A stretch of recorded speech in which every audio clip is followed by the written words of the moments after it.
जय हिंद साथियों। आज हमारा हिंदी का प्रैक्टिस सेट नंबर 15 है। जैसा कि हमने आपको बताया था कि यह जो प्रैक्टिस सेट है यह उत्तर प्रदेश पुलिस कांस्टेबल री एग्जाम 2024 को देखते हुए तैयार किया गया। ठीक है, आते हैं अपने पहले क्वेश्चन पे। पहला क्वेश्चन कह रहा है कि निम्न में कौन सी बोली उत्तर प्रदेश की नहीं है। देखिए, कन्नौजी उत्तर प्रदेश में बोली जाती है, ब्रज भाषा, ठीक है, मथुरा आगरा इटावा वगैरह पकड़ी सब जो क्षेत्र है इन सब में बोली जाती है, भोजपुरी साथ ही पूर्वांचल में भी बोली जाती है, लेकिन मेवाती नहीं बोली जाती। ठीक है, और आपसे यही पूछा था कि कौन सी नहीं है, तो मेवाती बोली जो है ये राजस्थान की बोली है। ठीक है, यानी उत्तर प्रदेश में नहीं बोली जाती। ठीक, मेवाती कहाँ की बोली है, ये राजस्थान की बोली है। ठीक है, आगे चलते क्वेश्चन नंबर 2 पे। कह रहा है हिंदी वर्णमाला में उष्म व्यंजन कौन से हैं, बताइए उष्म व्यंजन कौन सा होता है।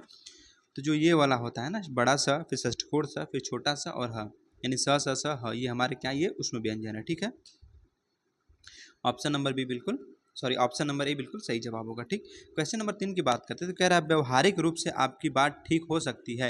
रेखांकित भाग का शुद्ध रूप हो गया, यानी व्यवहारिक जो है ना, ठीक है, इसका इसका आपसे शुद्ध रूप पूछा है। व्यवहारिक लिखा कैसे जाता है, ठीक है, तो व्यवहारिक कैसे लिखा जाता है, ये साथी होता है व्याव, ठीक है, व्यावहारिक क्या होता है, व्यावहारिक होता है। ठीक है, व्यावहारिक, और ये क्या दिया है, व्यवहारिक दिया है। ठीक है, और होता क्या है, व्यावहारिक होता है। ठीक है, ये ऑप्शन नंबर बी बिल्कुल इसका शुद्ध रूप हो जाएगा। ठीक है, क्वेश्चन नंबर 4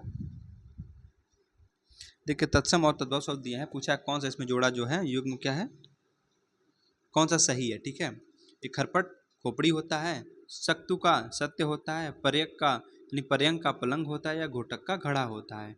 ठीक है, तो पूछा है कौन सा सही है, तो पर्यंक का पलंग होता है। ठीक है, यानी ये जोड़ा बिल्कुल सही है। ठीक, तो पर्यंक का क्या होगा, पलंग हो जाएगा। ठीक, यानी ऑप्शन नंबर सी बिल्कुल सही जवाब हो जाएगा। ठीक, अच्छा खोपड़ी का क्या होता है, तो खोपड़ी का तत्सम साथियों खरपर होता है। क्या होता है, खरपर, ये खरपट दिया है इसलिए गलत है। क्या होता है, खरपर होता है। ठीक, और घोड़ा का तत्सम जो होता है वो घोटक होता है, और यहाँ पे क्या दिया है, घड़ा का तत्सम दिया है। ठीक है, तो घोटक किसका तत्सम होता है, ठीक है, तो घोटक जो साथियों ये किसका, घोड़ा का तत्सम होता है। ठीक, चलिए आगे बात करते हैं क्वेश्चन नंबर 5। कह रहा है कुंदन का पर्यायवाची होगा।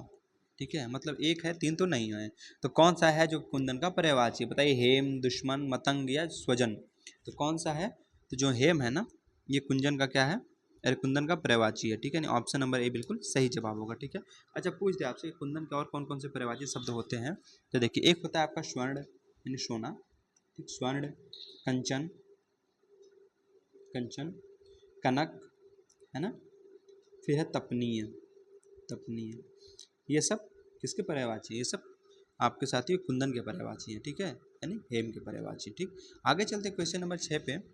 कह रहा है हर्ष का विलोम बता दीजिए। हर्ष का विलोम क्या होता है, खुशी होता है, नहीं, विषाद होता है, आनंद होता है, उल्लास होता है। तो हर्ष का विलोम यानी विलोम मतलब उल्टा जो होता है, ठीक है, तो विषाद होगा। क्या होगा, विषाद हो जाएगा। ठीक, यानी ऑप्शन नंबर बी बिल्कुल क्या है, सही जवाब है।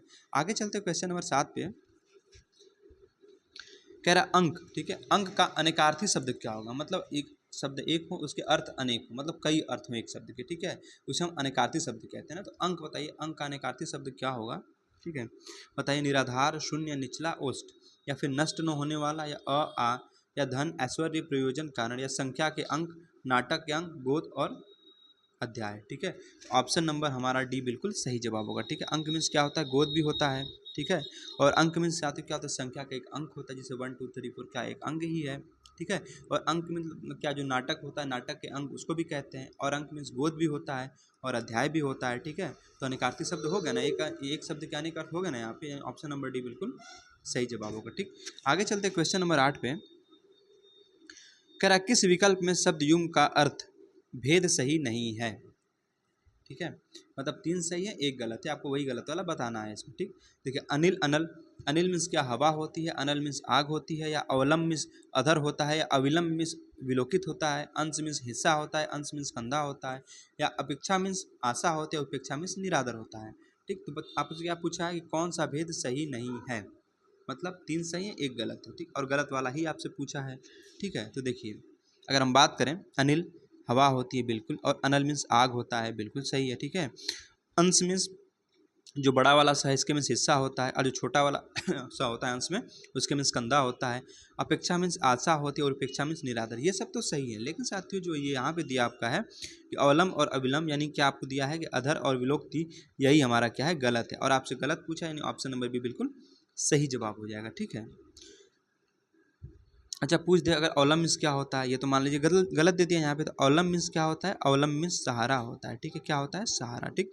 और अविलंब मीन्स क्या होता है, अविलंब मतलब विलंब नहीं, विलंब मतलब देर को कहते हैं ना, अविलंब अ का मतलब हिंदी में नहीं होता है, ठीक। तो अविलंब मतलब नहीं विलंब, और नहीं विलंब मतलब क्या, शीघ्र हो जाएगा, ठीक है। तो सहारा और शीघ्र इसका सही हो जाएगा, ठीक। तो अवलंब मीन्स सहारा होता है और अविलंब मीन्स शीघ्र होता है, राइट। चलिए आगे चलते हैं क्वेश्चन नंबर 9 पे, कह रहा है जिसे कठिनाई से जीता जा सके, बताइए विजित है, अजेय है, अज्ञेय है या दुर्जेय है, ठीक है। जिसे कठिनाई से जीता जा सके उसके लिए एक शब्द क्या होगा, अजेय हो जाएगा, ठीक, अजेय। ऑप्शन नंबर सी बिल्कुल सही जवाब हो जाएगा, ठीक है। अच्छा, जिसे जीत लिया गया हो उसको हम विजित कहते हैं, ठीक है, विजित दिया है ना यहाँ पे विजित, तो विजित मीन्स होता है जिसको जीत लिया गया हो, ठीक। अच्छा अज्ञेय मीन्स क्या होता है, कि जिसे जाना न जा सके, ठीक, अज्ञेय जिसे जाना न जा सके, राइट।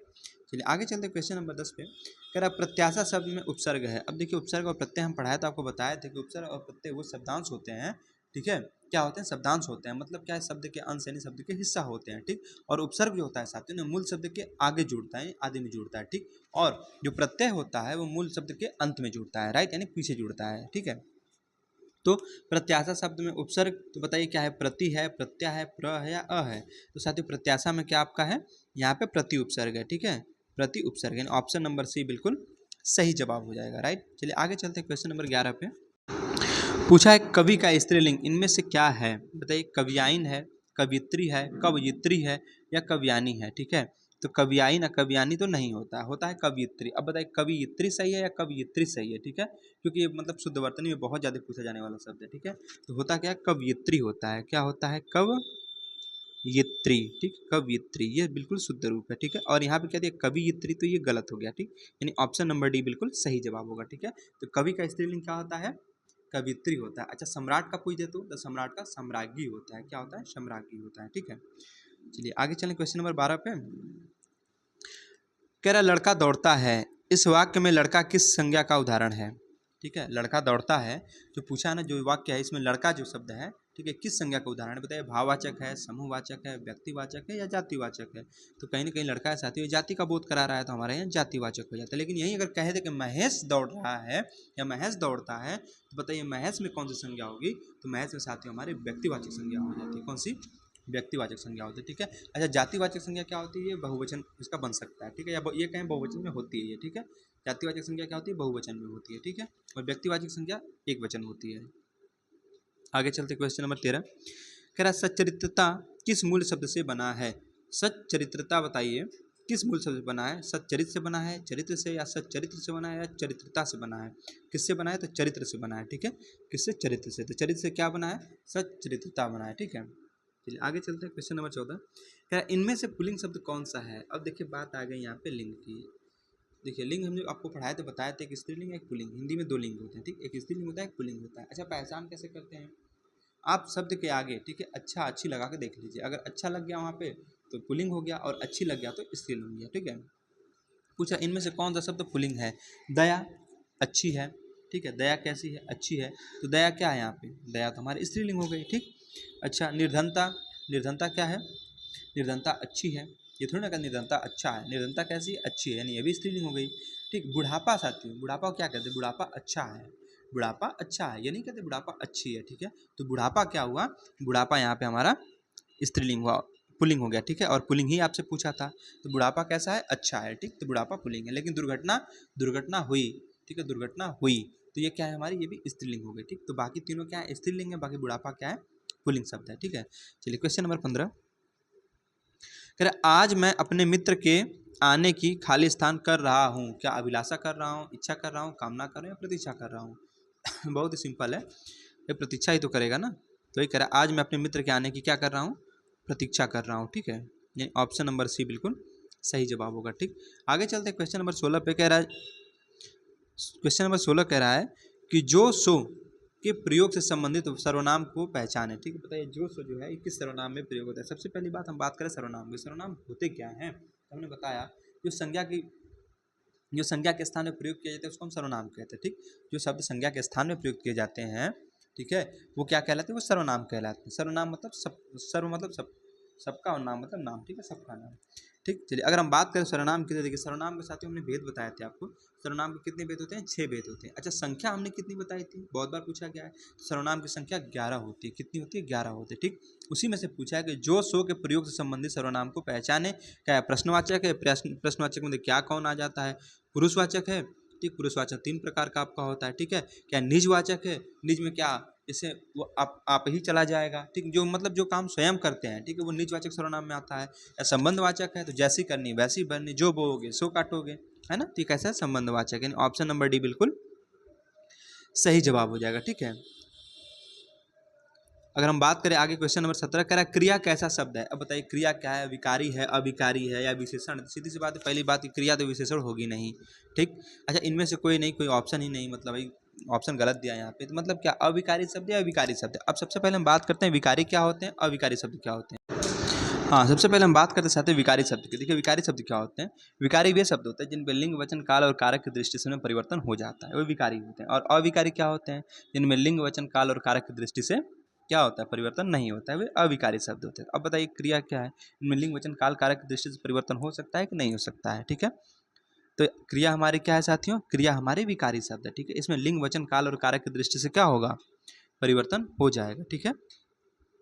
ऑप्शन नंबर बी बिल्कुल सही जवाब हो जाएगा। ठीक है। तो अविकारी शब्द वे शब्द होते हैं जिन पर लिंग, वचन, कारक की दृष्टि से कोई प्रभाव नहीं पड़ता। वही हमने बताया। जैसे अविकारी में क्या, अब इसमें साथियों आप चाहे लिंग या वचन या काल या कारक किसी दृष्टि से आप इसको चेंज नहीं कर पाएंगे। ठीक। अब, है, कब, क्यों, पर, बहुत, लेकिन, जल्दी, अधिक, ये सब क्या, ये अविकारी शब्द हैं। ठीक है। चलिए आगे चलते क्वेश्चन नंबर 18। कह रामायण सुंदर रचना है। रामायण सुंदर रचना है। वाक्य में सुंदर किस प्रकार का विशेषण? बताइए सर्वनामिक विशेषण है। अब सर्वनामिक विशेषण क्या होता है? हमने आपको बताया था। ठीक है। कि देखिए सर्वनामिक विशेषण वे होते हैं जिनमें क्या होता है, सर्वनाम जो है संज्ञा से पहले आकर, एक सर्वनाम शब्द जो है संज्ञा शब्द से पहले आकर एक विशेषण की तरह अपनी विशेषता को प्रकट करता है, तो वहाँ पे सर्वनामिक विशेषण होता है। ठीक। अब परिमाणवाचक विशेषण, इसमें नाप तोल की बात होती है। संख्यावाचक, यहाँ पे संख्या का बोध होता है। गुणवाचक, अब बताइए इसमें क्या है? अब रामायण सुंदर रचना है, तो सुंदर क्या है साथी? उसका गुण है ना। तो यहाँ पे कौन सा हमारा गुणवाचक विशेषण हो जाएगा। ठीक है। अगर हम बात करें विशेषण की, तो विशेषण कितने प्रकार के होते हैं? विशेषण 4 प्रकार के होते हैं। ठीक है। गुणवाचक विशेषण, परिमाणवाचक विशेषण, संख्यावाचक और सर्वनामिक विशेषण होता है। राइट। चलिए आगे बात करते हैं हम। क्वेश्चन नंबर 19 कह रहा त्रिपुरारी शब्द का सही संधि विच्छेद कौन सा है? त्रिपुरारी शब्द का सही संधि विच्छेद करना है। ठीक है। तो बताइए त्रिपुर प्लस आरी होगा, ठीक है, या त्रिपुरा प्लस आरारी होगा, या त्रिपुरा प्लस री होगा, या त्रिपुरा प्लस आर्री होगा। ठीक है। तो त्रिपुरारी का जब आप संधि विच्छेद करेंगे तो क्या पाएंगे? देखिए त्रिपुर, त्रिपुर अब प्लस अरी, क्या होता है? अरी। अब देखिए यहाँ पे र में क्या मिला? अ मिला, इसका मिलन अ से हुआ। अ और अ मिल के क्या बना देते हैं? आ बना देते हैं। ठीक है। क्या बन जाता है? आ बन जाता है। ठीक है। यानी अ प्लस अ, ठीक है, बराबर आ हो जाता है। ठीक। अब यहाँ पे क्या होगा? त्रिपुर है, अब आ हो गया यहाँ पे। जब इसका करेंगे हम, इसको बनाएंगे संधि, तो होगा त्रिपुरारी। जो आ है ना, यहाँ पे इसकी मात्रा लग जाता है। ठीक। तो त्रिपुरारी, तो त्रिपुर प्लस अरी होता है। क्या होता है? त्रिपुर प्लस अरी। कहाँ पे दिया है? ऑप्शन नंबर ए में ही दिया है, त्रिपुर प्लस अरी। ठीक है। अच्छा, पूछ दे कि त्रिपुरारी में संधि कौन सी है? तो साथियों दीर्घ संधि है। ठीक है। हमने बताया था आपको ना कि जहाँ पे दूसरे या तीसरे वर्ण पे, ठीक है, दूसरे या तीसरे वर्ण पे जहाँ पे बड़े, जैसे आपको जैसे बड़ा आ हो, बड़ी यू है, या बड़ा ऊ की मात्रा मिल जाए, तो वहाँ पे कौन सी होती है? दीर्घ संधि होती है। कौन सी? दीर्घ स्वर संधि होती है। ठीक। संधि हमने बताया साथियों, संधि आपकी कितनी होती है? 3 प्रकार की होती है, स्वर संधि, व्यंजन संधि, विसर्ग संधि। ठीक है। और स्वर संधि के साथियों कितने भेद होते हैं? 5 भेद होते हैं। ठीक। कितने? 5 भेद। तो उसी 5 भेद में से आपका एक है दीर्घ स्वर संधि। ठीक है। चलिए आगे बात करते हैं क्वेश्चन नंबर 20 की। निम्नलिखित में से किस वाक्य में कर्मधारय समास है? कर्मधारय समास, कर्मधारय में क्या होता है कि जिसमें एक पद जो है साथी, जो पूर्व पद है वो विशेषण होता है, और उत्तर पद क्या होता है? विशेष्य होता है। ठीक। अब देखिए लड़का भूख से अधमरा हो गया। अब अधमरा बताइए क्या है? ठीक है। यहाँ पे कर्मधारय समास है, या भला बुरा है, ठीक है, या ऊंच नीच है, या फिर दिया बत्ती है। ठीक है। तो इसमें आपसे क्या पूछा है? कर्मधारय समास। हमने क्या बताया कर्मधारय समास में कि पूर्व पद जो होगा वो क्या होगा? वो विशेषण होगा, और उत्तर पद क्या होता है? विशेष्य होता है। ठीक है। तो लड़का भूख से अधमरा हो गया, तो अधमरा यानी अध क्या हमारा यहाँ पे? ठीक है। अधमरा यहाँ पे हमारा कौन सा हो गया? यहाँ पे कर्मधारय समास हो गया। ठीक। यानी ऑप्शन नंबर ए बिल्कुल सही जवाब हो जाएगा। ठीक है। तो अधमरा, इसका अगर आप समास विग्रह करेंगे तो क्या पाएंगे कि आधा है जो मरा। ठीक है। आधा है जो मरा, तो यहाँ पे भी एक विशेषता बताई जा रही है ना, मरा कैसा है? आधा है। ठीक है।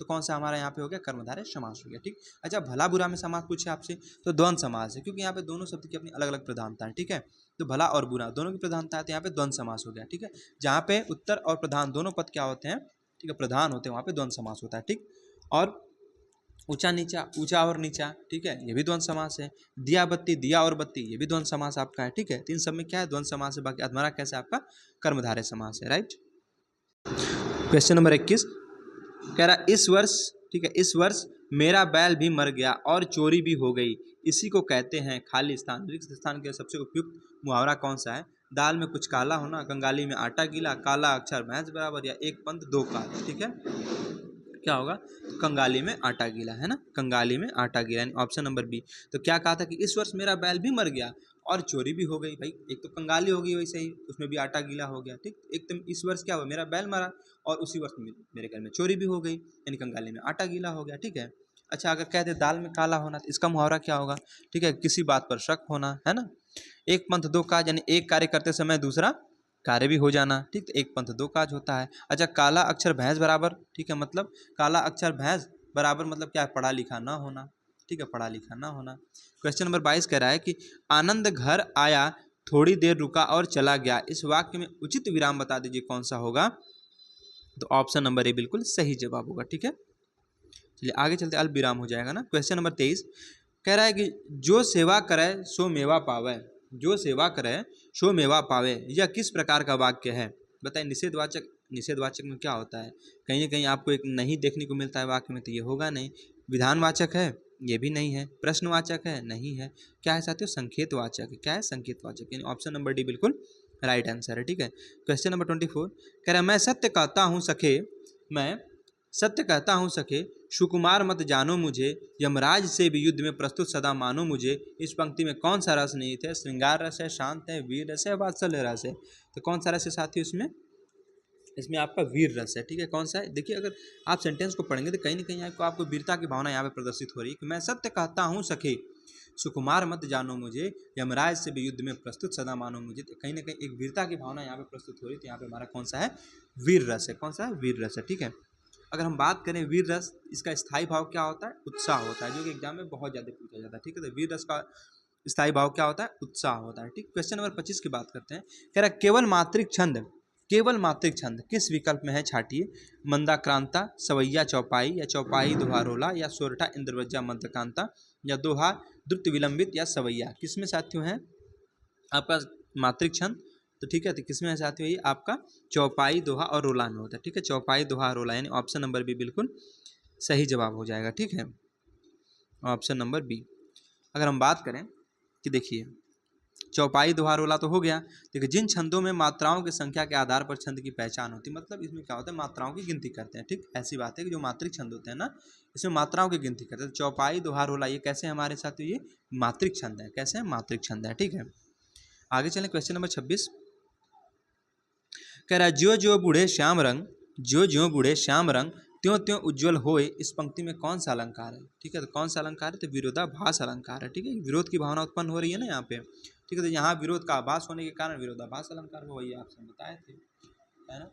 आगे चलते हैं, अगला क्वेश्चन हमारा है क्वेश्चन नंबर 27 कह रहा है माटी की मूर्तें, ठीक है, माटी की मूर्तें किसकी रचना है? तो यह है राम वृक्ष बेनीपुरी के। किसकी? राम वृक्ष बेनीपुरी, यानी ऑप्शन नंबर बी बिल्कुल सही जवाब हो जाएगा। ठीक है, अच्छा हम कह दें कि इनकी और कौन कौन सी रचनाएं, यानी राम वृक्ष बेनीपुरी की अन्य रचनाएं पूछ दे आपसे। देखिए गेहूं और गुलाब है, जंजीरें और दीवारें हैं, पत्तियों के देश में, ठीक है, और शकुंतला है। कौन कौन सा बताया?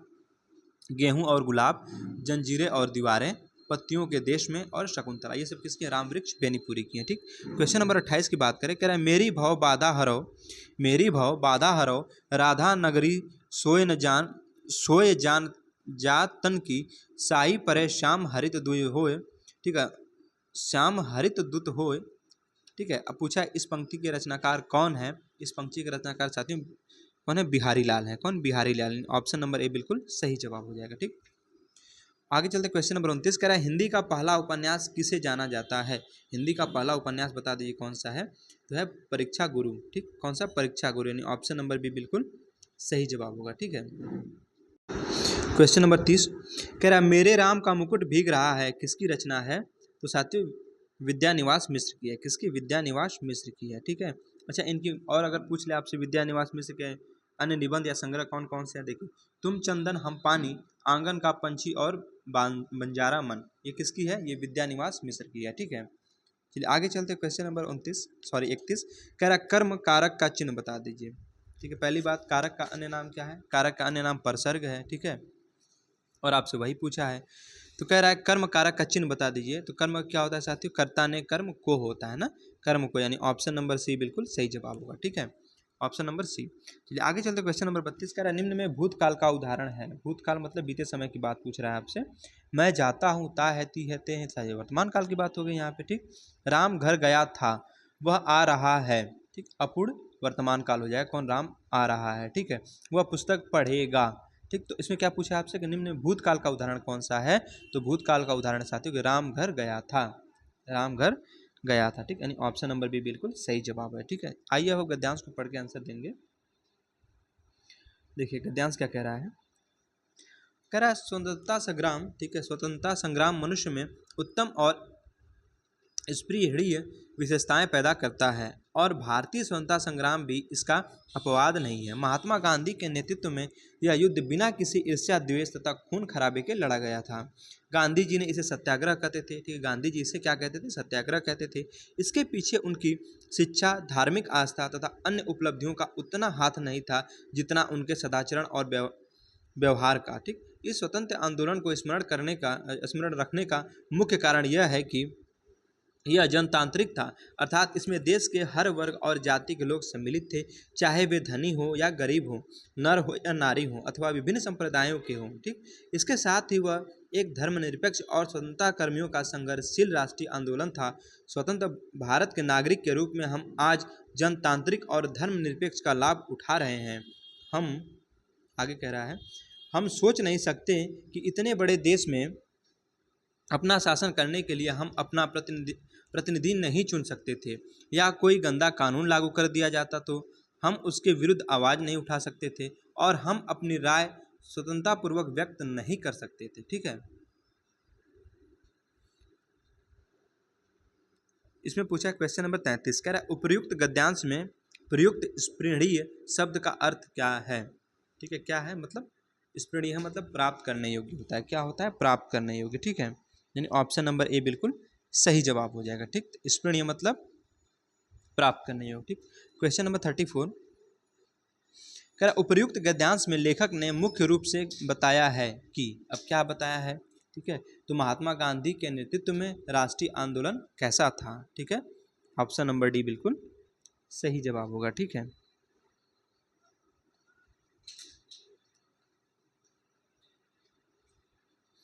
चलिए आगे चलते हैं, क्वेश्चन नंबर 35